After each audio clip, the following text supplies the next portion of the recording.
آیت 36۔ پھر شیطان نے ان دونوں کو وہاں سے پھسلا دیا اور انہیں اس جنت سے نکالوا دیا جہاں وہ تھے، اور ہم نے کہا اتر جاؤ، تم ایک دوسرے کے دشمن ہوگے، اور تمہارے لیے زمین میں ایک وقت تک ٹھکانا اور سامان زندگی ہے۔ آیت 37۔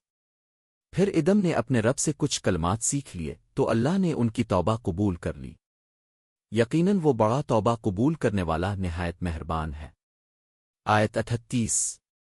ہم نے کہا تم سب یہاں سے اتر جاؤ، پھر جب کبھی تمہارے پاس میری طرف سے ہدایت آئے تو جو میری ہدایت کی پیروی کرے گا ان پر نہ کوئی خوف ہوگا اور نہ وہ غمگین ہوں گے۔